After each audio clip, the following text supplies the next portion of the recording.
ሰላም ጤና ይስጥልኝ የቻናሌ ተከታዮች እንዴት ናችሁ? ደህና ናቸው? እኔ ጋር ያለው እግዚአብሔር ይመስገን። እናንተ እንዴት ናቸው? ስራ፣ ጤንነት ሁሉ አማን፣ ሁሉ ሰላም ነው። ነባሮቹ በላይክ አዲሶቹ ደግሞ እንዲሁም ላይክ ሰብስክራይብ እያደረጋችሁ አበረታቱኝ፣ አይከፈልበትም። እንግዲህ ዛሬ ያው በአዲስ ነገር ነው የመጣሁት። በአዲሱ ነገር ምንድን ነው እንግዲህ ኤፍሬምና ሩታ እንግዲህ ሊታሰሩ ነው። የሚታሰሩበት ምክንያት እንግዲህ ሄርሜላ ናት።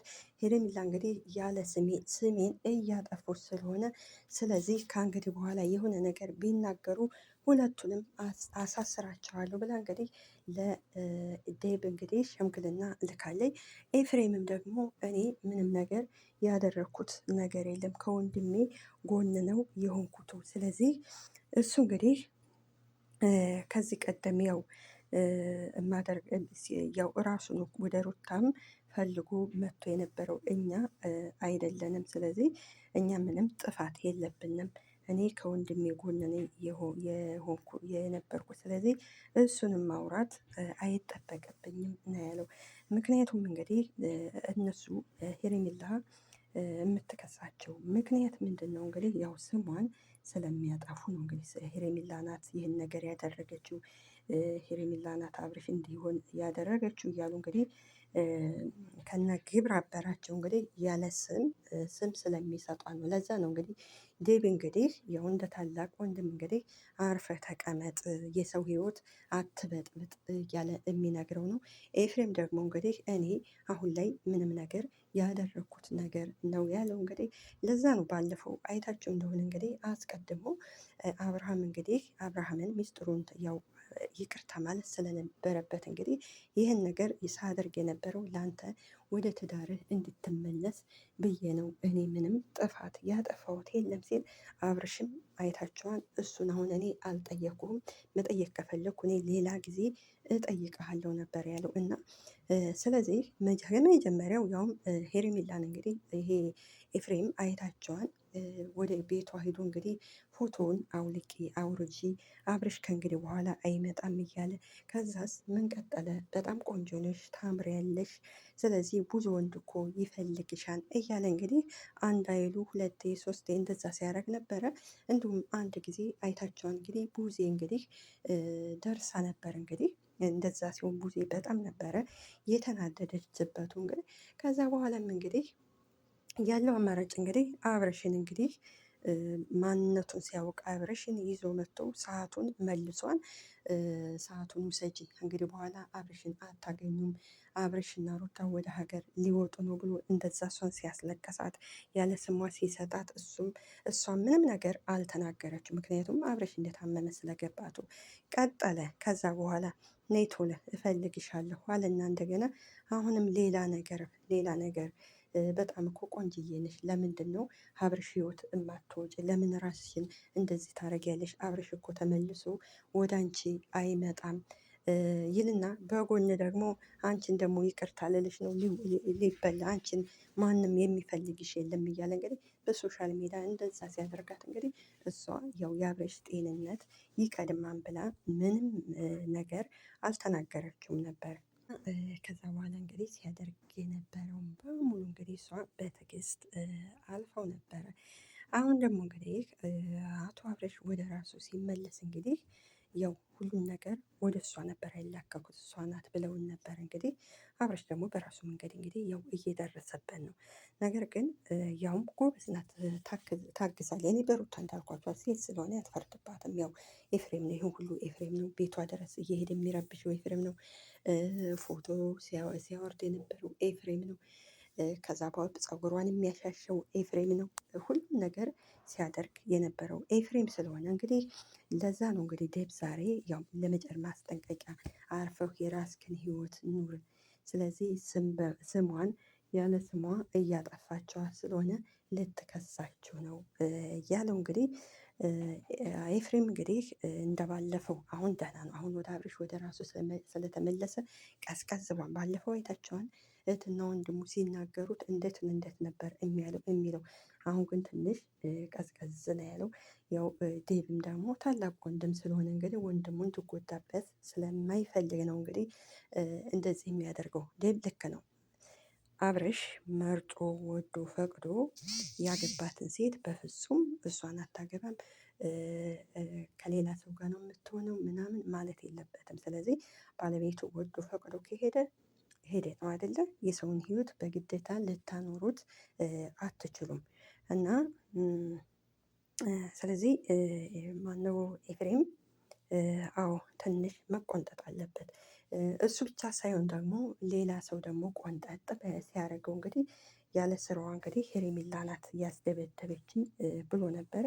እና ደግሞ ቆንጠጥ ያደረጉት ሰዎች ደግሞ በፍጹም ከፈለገ ቪዲዮውን እኛ እናወጣዋለን፣ ሄርሜላ ሳትሆን እኛ ነን። ምክንያቱም የወንድሙን ህይወት እያበላሸ ስለሆነ እኛ ነን ትንሽ ቆንጠጥ ያደረግነው አርፎ እንዲቀመጥ እንጂ በፍጹም ሄርሜላ አይደለችም ብለው ተናግረው ነበረ።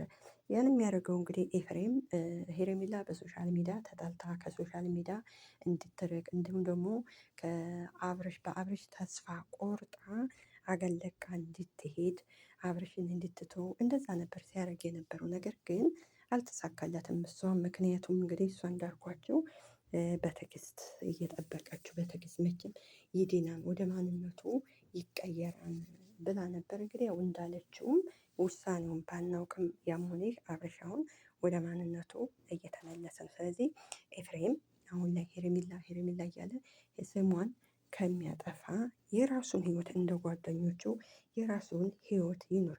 ሄርሜላ በቃ እሷም የራሷን ህይወት እየኖረች ስለሆነ እንዲሁም አብርሽን ባይረብሸው በቃ አብርሽን ባይረብሰው። እዚህ ቀደም እኮ አብርሽን እንታረቅ አስታርቀኝ እንታረቅ ብሎ እኮ አብርሽ እውነት መስሎት ከሄርሜላ ጋር እኮ አስታርቆን ነበረ። ከሄርሜላ ጋር አስታርቆት አብርሽ እውነት መስሎት። ነገር ግን እሱ ያ ሁሉ ሲያደርግ የነበረው እንግዲህ ለተንኮል አብርሽንና ሄርሜላን ለማጣላት ምናምን ነበረ። እንግዲህ እዚህ ቀደምም እንዳያችሁት እንግዲህ ሄርሜላ እንግዲህ እንደ አጋጣሚ እንግዲህ ወደ ስትሄድ ወደ እነ ሩታ ቤት አብርሽን እዛ ስታገኘው ከዛ ብዙ ነገሮች ተፈጥሮ እዛ ያው አስታረቃቸው። እሱም ከሄርሜላ ጋር መታረቅ እፈልጋለሁ ብሎ ከልቡ አንድ ሰው ከልቡ ይቅርታ ከተደራረገ ሌላ ተንኮል አይ ወንድሜ በቃ ችግር የለውም ወዶ ፈቅዶ ከሄደ እኔም በቃ አረፌ ቁጭ ልበል። ከዚህ ቀደም ሁለቱ አብረው እንዲታረቁ እንግዲህ ያላደረገው ነገር የለም። ነገር ግን ደግሞ አልተሳካለትም። ስለዚህ ተስፋውም የኤፍሬም ነገር ደስታን ቆይ ተረጋጋ ሩታ ላንተ ናት ሲል፣ ሩታን ደግሞ ቆይ ተረጋጊ አብርሽ ላንቺ ነው ሲል እንደዛ ሲል ነው እንግዲህ ኤፍሬም ሄርሜላን ለራሱ ለማድረግ የፈለገ ይመስለኛል ይሄ ሁሉ የሚለፋው። ስለዚህ የወንድሙ የሆነችን ሴት ደግሞ ለራሱ ማድረግ ይሄ አይችልም። ይሄ ነውር ነው። በባህላችንም በሃይማኖትም በኢትዮጵያዊነትም ደግሞ ይሄ በጣም ነውር ነው። የወንድምን ሚስት የወንድምን ፍቅረኛ የሆነች ሴት ለራስ ማድረግ ይሄ ነውር ነው ሲጀመርም ማለት ነው። እና ኤፍሬም የሄደበት የነበረው ጥሩ አይደለም። እንግዲህ ጥሩ አልነበረም። አቅጣጫ የሚሄድበት ነገር የማያደርገው ነገር የለም። ሄርሜላ ራሷን ስታ እስከ መውደቅ ሐኪም ቤት እስከ መግባት ድረስ እንግዲህ ይህ ሁሉ የኤፍሬም ስራ ነው። አያችሁ፣ ለዛ ነው አሁንም አርፈው ስላልተቀመጡ እንግዲህ እከሳለሁኝ ያለችው ሄርሜላ። ልክ ናት። አርፈው ካልተቀመጡ እንግዲህ አርፈን ካልቀመጥን ካለ ተክሰሳቸውና ያው ዋጋቸውን ያገኙት ባጭሩ ማለት ነው። አንድ ሰው ምከረው እምቢ ካለ መከራ ይምከረው ይላል ያገሬ ሰው። ስለዚህ ኤፍሬም አርፌ ካልተቀመጥኩ አልቀመጥም ካለ እንግዲህ እስከዛሬ አብርሽ እንደዛ ሲሆን ራሱን ስቶ እንደዛ ሲሆን እንግዲህ እኔው አድራጊ ነኝ ፈጣሪ ነኝ ሲል ነበረ።